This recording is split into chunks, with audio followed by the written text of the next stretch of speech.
Buenas tardes. La Universidad Nacional Autónoma de México, a través de la Facultad de Estudios Superiores Aragón, la División de Universidad Abierta, Continua y a Distancia y el Centro de Estudios Hacendarios le dan la más cordial bienvenida a esta entrevista rumbo al primer Congreso Internacional de Análisis Económico, mismo que se llevará a cabo los días 27, 28, 29 y 30 de septiembre del año en curso. Contaremos con la participación de más de 10 universidades nacionales, universidades de España y de distintos países de América Latina. El día de hoy nos acompaña la doctora Violeta Núñez Rodríguez, profesora investigadora titular C de tiempo completo e investigadora nacional nivel 1 del Sistema Nacional de Investigadores. Cuenta con licenciatura en Economía por la Facultad de Economía de la UNAM, así como maestría y doctorado en Desarrollo Rural por la UAM Xochimilco, ganadora de la medalla Gabino Barreda, otorgada por la UNAM. Buenas tardes, doctora. Muy buenas tardes, muchísimas gracias por la invitación, maestro Carlos, Francisco y doctora Abigail, muchísimas gracias. Muchas gracias, doctora. De igual manera nos acompaña la doctora Abigail Rodríguez Nava, profesora investigadora titular C del Departamento de Producción Económica de la Universidad Autónoma Metropolitana, Unidad Xochimilco. Es miembro del Sistema Nacional de Investigadores, nivel 2. Es licenciada en Economía por la Universidad Autónoma Metropolitana, Unidad Iztapalapa, y licenciada en Educación Media por la Escuela Normal Superior de México. Cuenta con maestría en Economía con especialidad en Política Económica por la Universidad Nacional Autónoma de México. Es doctora en Ciencias Económicas por la Universidad Autónoma Metropolitana, doctora en Ciencias Financieras por el Instituto Tecnológico de Estudios Superiores de Monterrey. Buenas tardes, doctora. Muy buenas tardes, muchas gracias por la invitación. Me da mucho gusto compartir este espacio con ustedes.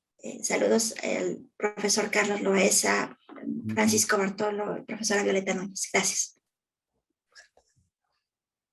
Muchas gracias, doctora. Pues bien, comenzamos. Previamente, antes de la pandemia de COVID-19, la economía mexicana comenzaba a entrar en una desaceleración económica, al igual que el resto del mundo. En este sentido, doctora Abigail, ¿cuál era el contexto en materia monetaria de la economía mexicana previa a la crisis provocada por esta pandemia? Pues bueno, en la economía mexicana, al igual que en otros países, la idea de la política monetaria estaba pensada como una forma quizá de tratar de impulsar al resto de la actividad productiva. Se pensaba si era posible que en México la política monetaria pudiera tener como objetivos, además del control de la inflación, el propiciar el crecimiento económico o favorecer el empleo. Recordemos que tradicionalmente en México la política monetaria se ha concentrado justamente en el objetivo de controlar la inflación, pero en otros países como en Estados Unidos sí abarca un poco más el objetivo para impulsar la producción, para impulsar el empleo, e incluso en otros países como en Inglaterra ya se tiene todavía objetivos más amplios, como es el buscar la estabilidad del sistema financiero. Entonces, en este contexto, lo que se estaba intentando hacer en México es ver de qué manera la política monetaria podría incentivar un poquito el crecimiento económico, es decir, trasladarnos hacia este segundo objetivo. Y para ello se pensaba que podría hacerse a través de mantener reducidas las tasas de interés, con la idea de que esto iba a promover el consumo, iba a impulsar la demanda interna de productos, quizá iba a ser favorecedor para que las empresas pequeñas y medianas pudieran contratar algún tipo de crédito. Esto, sin embargo, bueno, se vio muy limitado justamente con la raíz de la crisis que estamos viviendo por la pandemia y bueno, también con lo acontecido en otros países que prácticamente fue una cuestión mundial. Quisiera decir también que en el contexto global, antes de la pandemia incluso, ya se estaba pensando en ver de qué manera la banca central pudiera estar asumiendo una forma de liderazgo para las instituciones financieras. En particular me refiero al tema de la regulación. Es conocido que el Banco de Pagos Internacionales establece criterios de regulación bancaria específicos con el fin de evitar que ocurran crisis financieras sistémicas. Y bueno, recientemente en los últimos años, justamente concreto a partir del año 2019, quizá a finales del 2018, se empezaba a visualizar la posibilidad de hablar de un Basilea IV que pudiera regular todavía más a las instituciones bancarias. Sin embargo, esto ha tenido algunos ajustes para la actualidad, precisamente por la pandemia. Y bueno, a raíz de la pandemia también empezamos a ver un nuevo documento que publica el Banco de Pagos Internacionales y que se conoce como la situación financiera mundial, con el conocido término cisne verde. Y bueno, eso me parece muy importante porque toca temas que vinculan la parte estrictamente financiera monetaria con aspectos un poquito más tangibles, como son lo que acontece con el medio ambiente. En la idea del Banco de Pagos Internacionales, en este documento de Cisne Verde, se expone que la cuestión medioambiental, esa crisis que estamos viviendo y que se está acelerando cada vez más, puede desembocar incluso en crisis financieras, ¿sí? Lo preocupante de esto es que se ve quizá que la atención a la crisis ambiental no como un fin en sí mismo, pero se está viendo desde este lado de política monetaria y financiera que hay que cuidar el medio ambiente, hay que evitar una crisis muy fuerte en medio ambiente, porque esto podría tener repercusiones importantes en los mercados financieros. Gracias. Muchas gracias, doctora Abigail. Igualmente, previo a la pandemia, México recién entraba en un cambio de gobierno. El nuevo ejecutivo planteó proyectos distintivos para su administración. De este modo, doctora Violeta, ¿cuál era el contexto en cuanto a proyectos estatales previo a la crisis económica? Muchas gracias otra vez por el espacio y gracias por la pregunta. Sí, efectivamente estábamos iniciando un nuevo gobierno, el llamado Gobierno de la Cuarta Transformación, que se proponía o se propone como uno de sus principales objetivos reactivar la actividad económica mediante estos megaproyectos que están o que son emblemáticos en este gobierno, el aeropuerto, ¿no? El aeropuerto que se está construyendo, la refinería de Dos Bocas, el corredor transísmico y el Tren Maya principalmente. Y bueno, y estos megaproyectos se han estado proponiendo antes de la pandemia y ya en este proceso de pandemia como las alternativas y los espacios de generación de empleo fundamentalmente para reactivar la demanda agregada. Incluso vemos y vimos que durante la fase fuerte de la pandemia, ¿no? Cuando estuvimos en semáforo rojo, pero el semáforo rojo inicial, se declararon estas actividades de construcción de estos megaproyectos como actividades esenciales. Se publicó incluso en el Diario Oficial de la Federación que estos proyectos no se detenían aún en semáforo rojo y siguieron y se vieron como una salida frente a la crisis económica derivada de esta crisis sanitaria. Y bueno, fue un planteamiento que ha sido parte de los pilares del gobierno federal y la argumentación constante de que estos megaproyectos, insisto, van a reactivar la demanda agregada, en particular mediante los empleos que se generen, el otorgamiento de salarios, van a poder reactivar la economía, las economías locales. Eso se ha planteado ahorita en esta fase de construcción y después ya cuando se operen pues habrá otro tipo de empleos. No obstante, aquí quiero detenerme en algo que es muy, muy importante, que algunos de estos megaproyectos, en particular, por ejemplo, el caso del Tren Maya, ahorita que escuchaba a la doctora Abigail, decía esto se puede conectar, pues han sido el Tren Maya, que es el principal proyecto de desarrollo turístico y de economía, así está presentado en el Plan Nacional de Desarrollo de este gobierno.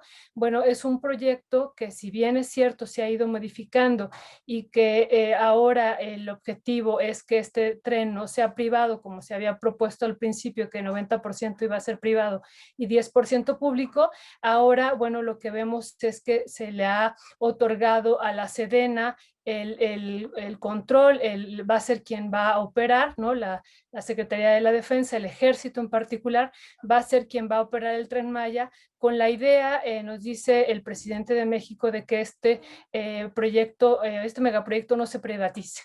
Sin embargo, bueno, queda la duda hacia futuro, qué va a pasar. Incluso el propio presidente ha dicho, si se privatizaron 20,000 kilómetros en otros sexenios de vías férreas, a futuro se podría privatizar el Tren Maya, ¿no? No obstante, desde su visión, es un tren ahora planteado, porque insisto, al principio no fue planteado así, como un tren social, un tren que tenga beneficio para la región, ¿no? Acuérdense que se ha estado diciendo incluso en esta nueva publicación del presidente de la Nación, ¿no? A la mitad del camino, se ha planteado, y ya en economía moral también se hacía, que en esta nación no se había volteado a ver hacia el sur y que era el momento de voltear a ver hacia el sur, ¿no? Un sur todavía hemos estado insistiendo indígena y campesino, ¿no? Con territorios agrarios y territorios de comunidades indígenas donde la pobreza y la situación de marginación pervive, y bueno, esa es la idea. No obstante, insisto, aquí vemos, y él también lo ha visualizado, algunas amenazas que se pudieran vislumbrar hacia el futuro, y también algunos posibles daños ambientales que también están ahí latentes y que diversas organizaciones y sectores pues han estado poniendo la alerta ante esta posibilidad que pudiera generarse, gestarse con un turismo de masas como se está proponiendo. Estamos hablando de varios millones que se proponen que arriben más de lo que ya arriban a estos territorios, y bueno, pues eso podría ser de alerta hacia futuro. Le agradezco, doctora Violeta. La crisis económica provocada por la pandemia de COVID-19 no tiene precedente. Es por ello que ha significado un verdadero desafío para los bancos centrales. Así pues, doctora Abigail, ¿cómo han reaccionado las tasas de interés en México y el mundo ante esta crisis? Muy bien. Bueno, yo creo que aquí tenemos dos diferentes tendencias. En su momento, en un inicio, la tendencia de todas las tasas de interés era a la estabilidad e incluso a disminuir la tasa de interés, pero ahora que esperamos ver el final de la pandemia, la expectativa es hacia el alza de las tasas de interés. Quisiera precisar un poco más cada una de estas etapas. En la primera etapa, donde observamos una tendencia a la estabilidad o a la reducción de las tasas de interés, esto se hizo con la idea justamente de quizá promover un crecimiento económico, de quizá impulsar la actividad económica, porque claramente se redujo por todos los cierres de empresas, comercios y demás, y como bien sabemos, únicamente se mantuvieron en funcionamiento las empresas, los comercios de actividad muy esencial. Esta tendencia hacia la reducción o la estabilidad de las tasas de interés que hubo al inicio es también consecuencia de la experiencia que México y otros países ya han tenido, sobre todo si recordamos lo que aconteció en la crisis económico-financiera anterior entre los años 2007 y 2012, 2013, donde la política monetaria y la política fiscal que siguieron varios países fue muy fuertemente criticada porque estábamos observando ciclos recesivos de la actividad económica, y lo que hicieron estos países fue usar políticas que profundizaron el ciclo. Por ejemplo, teníamos desempleo, había países muy endeudados, había mucha tasa de interés muy alta, y lo que hicieron los países, sobre todo muchos países europeos, fue seguir despidiendo más personas para reducir el gasto, tanto por parte de las empresas como los gobiernos. Incrementaron impuestos, incrementaron la tasa de interés, redujeron el gasto público. Entonces, en lugar de hacer políticas contracíclicas, lo que hicieron fue políticas cíclicas que contribuyeron a profundizar el ciclo económico recesivo. Con base en ese aprendizaje, creo entonces que ahora en la pandemia lo que observamos en esta primera fase fue precisamente una tendencia a la reducción de las tasas de interés, o en su defecto mantenerlas estables, para evitar que hubiera justamente una política que profundizara este ciclo de estancamiento que empezamos a vivir. Sin embargo, en esta segunda etapa, cuando ya estamos, espero ahora sí, cerca de finalizar la crisis de pandemia, estamos observando una tendencia al incremento de las tasas de interés. Y eso se debe a que hemos visto una profundización en el uso de algunos instrumentos financieros, por ejemplo, del crédito. Y además hemos visto que muchos bienes no están siendo tan fuertemente con una abundante participación en los mercados. Me refiero a que la demanda de productos está siendo como muy activa, muy dinámica, pero no así la oferta todavía. Entonces, esto genera una presión para que los precios de los productos se incrementen. Y ante este incremento en los precios de los productos, hay por supuesto, una tendencia a incrementar la inflación y, por supuesto, entonces, en consecuencia, las tasas de interés. Entonces, me parece aquí que habría que poner como mucho cuidado en la dinámica que podemos observar de las tasas de interés para evitar frenar nuevamente la actividad económica. También no hay que olvidar que la tasa de interés que establece el gobierno mexicano, como ocurre en otros países también, está vinculada, por supuesto, a la acción de otros bancos centrales. Es muy común observar que la tasa de interés que fija el Banco de México también se va adecuando a los movimientos de la tasa de interés en otros países, principalmente en el caso de Estados Unidos. Gracias. Excelente, doctora Abigail. Como en la mayoría de las crisis, las comunidades endebles son las más afectadas. Doctora Violeta, ¿cómo le ha afectado esta crisis a las comunidades indígenas? Sí, bueno, lo primero que hay que comentar es que cuando iniciamos la pandemia, todos decíamos, queremos regresar a la normalidad, ¿se acuerdan? ¿No? Permanentemente decíamos eso. Y bueno, varios pueblos originarios que llegamos a entrevistar, justo para ver cómo estaban enfrentando la pandemia aquí y en Estados Unidos, siempre nos decían, pues realmente nos dicen que regresemos a la normalidad y nuestra normalidad ha sido de miseria.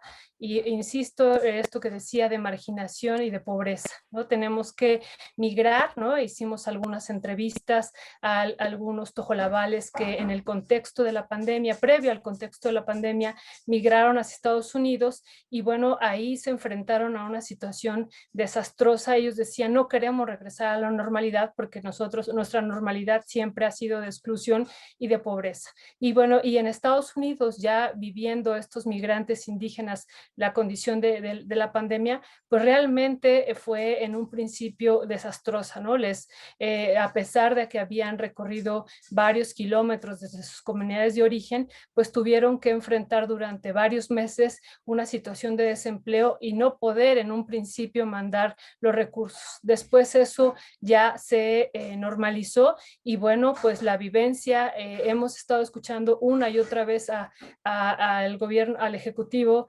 federal decir que se han recibido una gran cantidad de remesas y bueno, hay que decir que estas remesas vienen principalmente de estos migrantes indígenas y campesinos en su mayoría que viven serias condiciones de explotación y de sobreexplotación en estos territorios en Estados Unidos porque son migrantes, muchos de ellos indocumentados, muchos de ellos indígenas que ni siquiera hablan la lengua castellana y bueno, se enfrentan a verdaderas condiciones de explotación y es como se ha sustentado esta pues posibilidad de que los territorios acá en México estén recibiendo esta cantidad de remesas que estamos rompiendo cada año récords históricos del envío de las remesas, pero bueno, se dan en este contexto ya que era dramático antes de la pandemia y después de la pandemia se agudizan, pero bueno, gracias a estos recursos que insisto, se hacen sobre estos procesos de sobreexplotación en el territorio estadounidense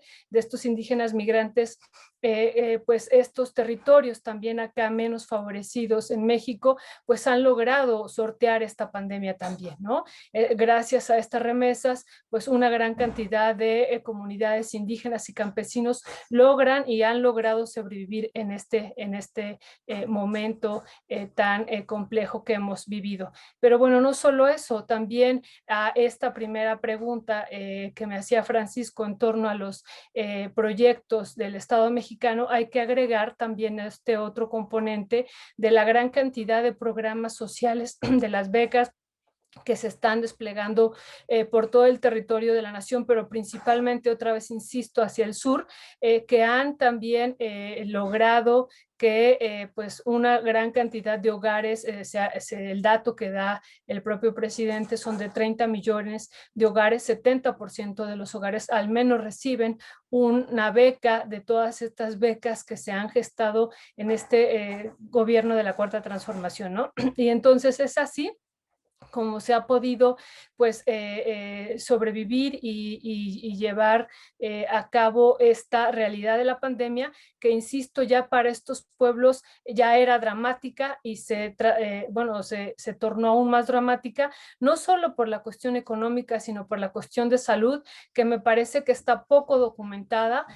También algunas comunidades indígenas, ya no tojolabales, sino celtales, nos dieron su testimonio de cómo pues en estas comunidades pues no hay doctores, no hay clínicas, no hay medicinas, y bueno, para ser atendidos del COVID pues tienen que trasladarse durante varias horas, en algunos durante varias horas por carretera, otros caminando, y bueno, son realidades que también se viven en este contexto y que son poco transparentadas, ¿no? No las vemos en los medios de comunicación por lo general, pero tampoco en el análisis académico que se hace. Más bien están invisibilizadas y son realidades que están ahí, y que bueno, no solamente es la cuestión económica y social, sino también la cuestión sanitaria les ha pegado fuertemente, y pareciera que en estos estados, incluso alguno de ellos, ¿no? Por ejemplo, Chiapas, que casi siempre ha estado en verde, pues la situación de las comunidades se ha dado, insisto, de manera dramática, porque la gente muere y no es registrada como una muerte de COVID. No obstante, se dan estos procesos, se han dado estos procesos de muerte y se declara que es por otra circunstancia, o simplemente no se declara porque no van a los centros de salud, porque no es que no quieran, porque no hay acceso en su gran mayoría a ellos, ¿no? Muchas gracias, doctora Violeta. Para lograr superar esta crisis, las autoridades gubernamentales deben tomar medidas efectivas. Doctora Abigail, ¿cuáles son las propuestas en materia monetaria para hacer frente a esta crisis económica? Muchas gracias. Bueno, en primer lugar, me parece que lo mínimo que podría hacer la autoridad monetaria es justamente mantener una estabilidad en los mercados, una estabilidad en los precios, retomar su objetivo básico, que es el control de la inflación. Y para ello, por supuesto, el uso del principal instrumento, que es la tasa de interés, pero además hay otros instrumentos que no son tan conocidos, que utiliza el Banco de México, y es el control de los salarios y el control del tipo de cambio. El control del salarial, porque se considera que es un costo de la producción que puede incidir en incrementar los precios. Y también, por otra parte, el tipo de cambio. Cuando se controla el tipo de cambio, esto se hace por parte del Banco de México a través de la creación de subastas, con el fin de evitar alteraciones bruscas precisamente en el tipo de cambio, y se colocan dólares en el mercado mexicano. Además de estos tres instrumentos que son la base de la política monetaria en México, me parece que es muy necesario que, si se va a hacer algún tipo de regulación en el sector bancario y en el sector financiero mexicano, que esta regulación realmente permita beneficiar a la población mexicana. Lo quiero subrayar porque hemos escuchado que una de las políticas que se hacen precisamente desde la autoridad monetaria es buscar la expansión del sistema financiero tendiente a lograr una mayor inclusión financiera.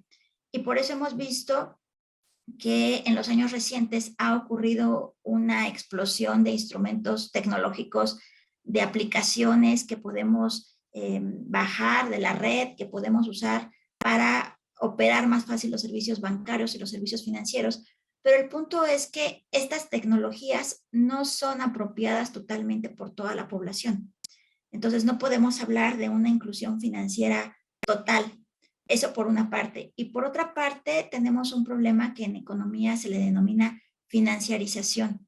Y es el hecho de que estamos observando que, a raíz de que las tasas de interés de créditos bancarios, de créditos que otorgan instituciones o comercios, tiendas departamentales o tiendas de autoservicio, dado que estas tasas de interés son muy altas, surge un problema, y es el hecho de que los pequeños solicitantes de crédito, pues resulta que están transfiriendo sus ganancias, transfiriendo sus beneficios, su salario, su riqueza al sector financiero.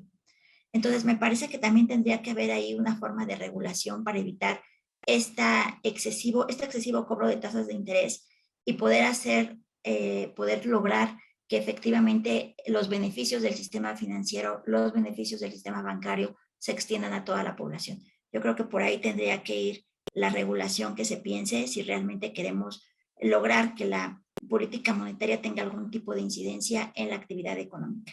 Y bueno, lo que comenté en un inicio, lo referente a la tasa de interés, la disminución que pudiera hacerse de la tasa de interés es muy pequeña y casi no tendría efectos para incentivar la actividad económica. Quizás si hay algún control o algún tipo de política que pudiera ser benéfica para los usuarios a través de las tasas crediticias, se podrían tener mejores resultados. Muchas gracias.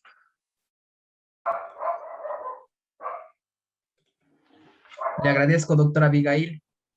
Finalmente, como ya lo mencionaba la doctora Violeta con el caso de las comunidades indígenas y endebles, es menester llevar nuestra atención a dichas comunidades y a los proyectos gubernamentales para lograr la recuperación efectiva y global de esta crisis.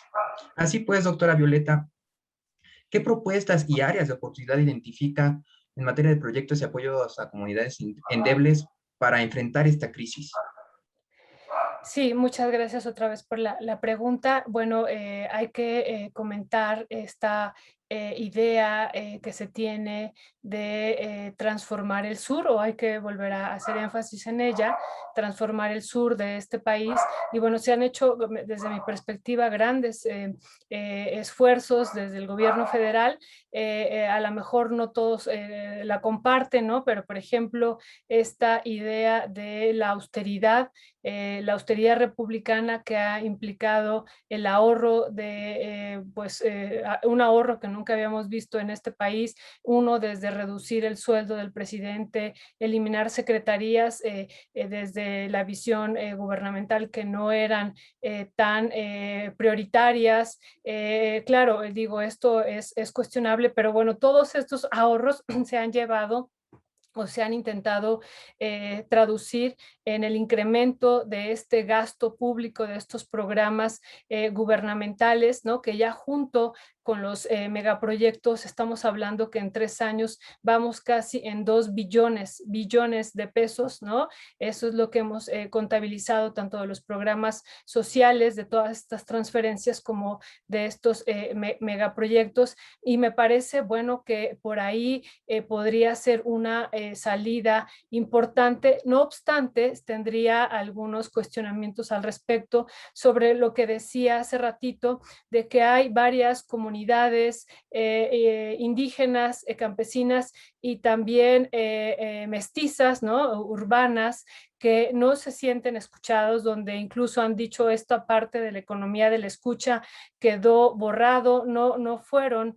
decimos desde hace rato, consultados si estos megaproyectos son pues realmente lo que ellos requieren, o requieren otro tipo de proyectos hacia futuro, donde ellos puedan ser tomados en cuenta y puedan ser considerados y se vean sus necesidades, ¿no? Varios han dicho, a pesar de que se ha comentado que no hay oposición, por ejemplo, a este megaproyecto que les decía del Tren Maya, que es el principal proyecto de este gobierno, pues varios han dicho, oigan, no nos preguntaron si lo que necesitamos para desarrollar el sur es un tren, o si necesitamos otra cosa, o si necesitamos otro tipo del tren, o el tren dónde, o cómo, ¿no? Nunca nos consultaron. Nos enteramos pues por los medios de comunicación de que se iba a construir un tren en nuestro territorio, ¿no? Y que iba a pasar incluso, dicen ellos, por nuestras casas.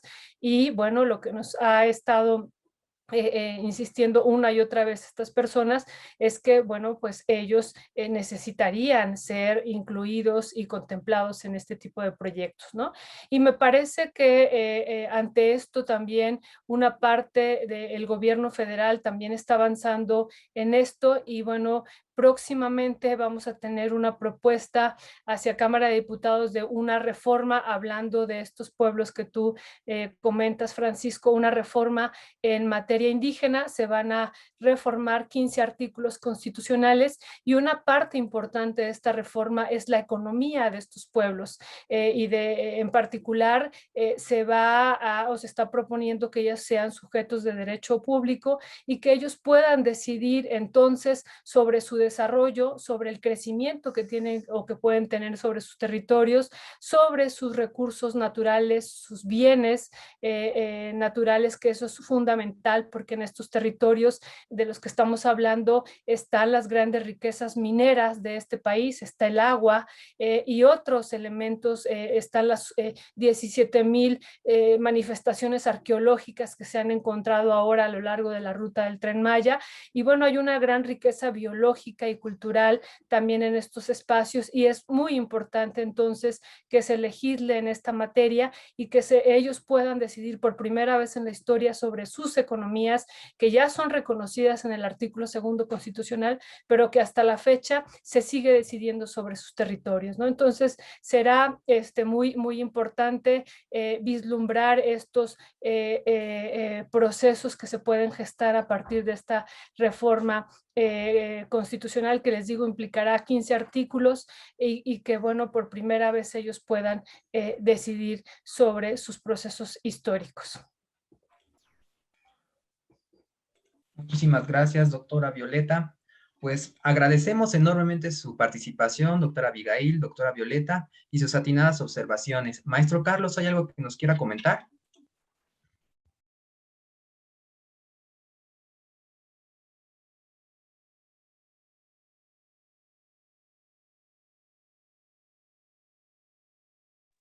El micrófono, maestro Carlos.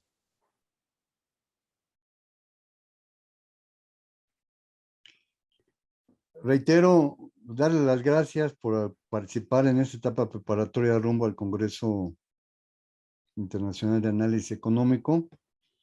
Hemos escuchado con mucha atención sus planteamientos.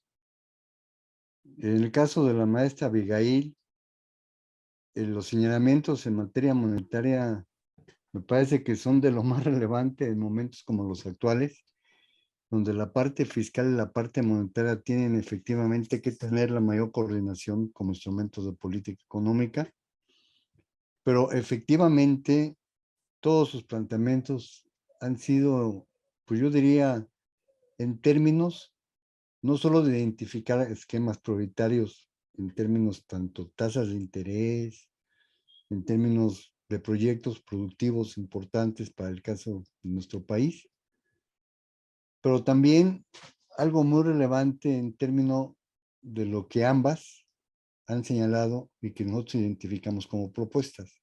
Es efectivamente el propósito que tenemos en el Congreso, identificar planteamientos, identificar propuestas que nos puedan acompañar a mejorar el rumbo que todos estamos tratando de identificar y tal vez de construir rumbo hacia una recuperación económica. Hicieron planteamientos muy importantes en términos, por ejemplo, de lo que son con las comunidades indígenas, de lo que son los esfuerzos o el proyecto de tratar de reactivar o de estimular la actividad en la zona sur del país. Y desde ahorita les queremos pedir que sus propuestas sean muy certeras, muy amplias, para que nos puedan ayudar en las mesas de análisis a encontrar efectivamente cuáles serían las más indicadas para el caso de nuestra economía. Es en ese sentido, de verdad, que lo que les podemos señalar es nuestro reconocimiento por haber participado en esta etapa, insisto, rumbo al Congreso Internacional de Análisis Económico, y también por anticipado estar pendientes y reconocerles las intervenciones que van a tener dentro de las mesas de análisis de dicho Congreso. De mi parte, soy portador de un saludo del ingeniero Fernando Macedo Chagoya, el director de la FES Aragón, y a hacerle extensivo a todos ustedes y a su cuerpo académico nuestro reconocimiento por su participación en el próximo Congreso Internacional. Sus colegas, sus estudiantes son verdaderamente relevantes para todos nosotros y esperamos no solamente su participación en esta etapa que finalmente como Congreso va a concluir hacia el cierre de este mes, el 30 de septiembre, sino lo que va a continuar. ¿Qué ocurre después del Congreso? Pues que vamos a identificar una serie de propuestas, de planteamientos que podrían ser utilizadas para todos los que tengan hacia adelante la definición en materia de políticas públicas. Nuevamente, un reconocimiento. Las esperamos en las mesas de trabajo que ya sabemos que nos van a acompañar. E insisto, por favor, un saludo a sus estudiantes, es muy importante, a sus colegas y a todos nuestros amigos de la Autónoma Metropolitana de Xochimilco. Gracias y buenas tardes. Muchas gracias a ustedes. Muchas gracias.